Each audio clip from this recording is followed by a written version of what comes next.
Hoje iremos falar um pouco sobre um assunto muito prevalente na população, uma das principais causas de dor nas costas, hérnia de disco lombar.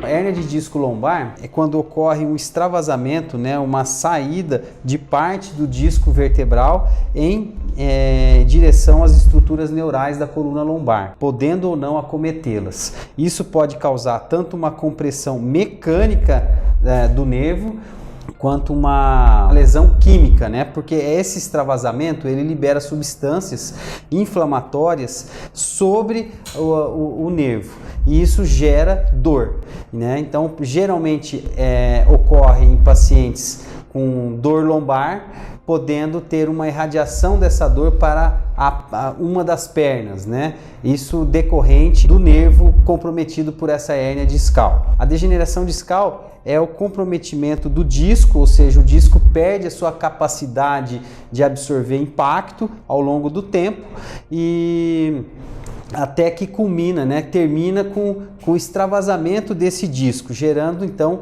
uma hérnia de disco lombar. Então a hérnia, ela nada mais é que parte da doença, que é a doença degenerativa discal.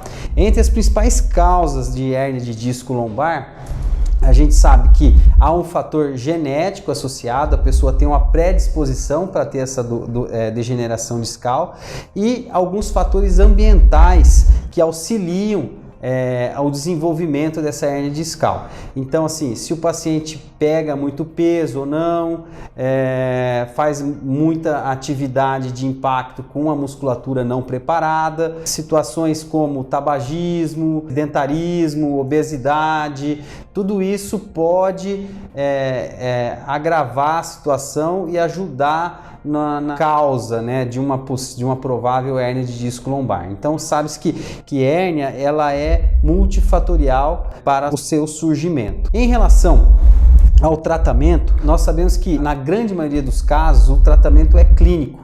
O paciente tem uma melhora apenas com o tratamento medicamentoso associado com fisioterapia e mudanças do estilo de vida. Até 10% dos casos, só o tratamento clínico não resolve. Então, assim, nós temos hoje na medicina um vasto arsenal para o tratamento cirúrgico e tratamento da dor, da causa da hérnia de disco. Desde cirurgias endoscópicas, quanto cirurgias minimamente invasivas com a utilização de microscópico para a descompressão das estruturas neurais.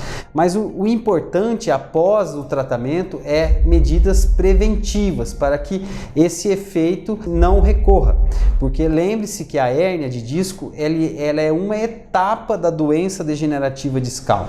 Então não é que você operou, você vai ficar livre da hérnia. A doença degenerativa continua. Então medidas preventivas são fundamentais para que não tenha mais esse tipo de evento, esse tipo de dor que é tão limitante para o nosso dia a dia. Redução de peso, cuidado com a postura, evitar atividade de impacto muito extenuante, fortalecimento da musculatura, evitar o tabagismo, o excesso de álcool.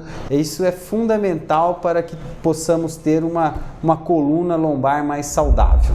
Caso o tratamento clínico não seja alcançado com sucesso, hoje nós aqui do Centro Integrado de Neurocirurgia, nós dispomos de algumas técnicas cirúrgicas capazes de tratar a hérnia de disco. Hoje é muito comum os pacientes perguntar qual que é a melhor técnica, se é a técnica endoscópica, se é a técnica minimamente invasiva através de microscópio. Eu acho que assim, qual que é a minha opinião?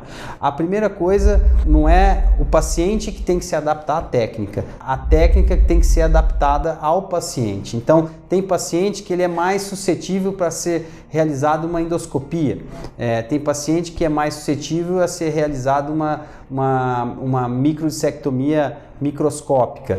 Hoje em dia a medicina está muito avançada, vários caminhos para chegar no mesmo resultado. E aqui no Centro Integrado nós temos todas essas disponibilidades. Então, Então, o resultado almejado, ele ocorre quando o paciente tem uma resolução do quadro de dor, retorna às suas funções habituais, associado com uma melhor qualidade de vida.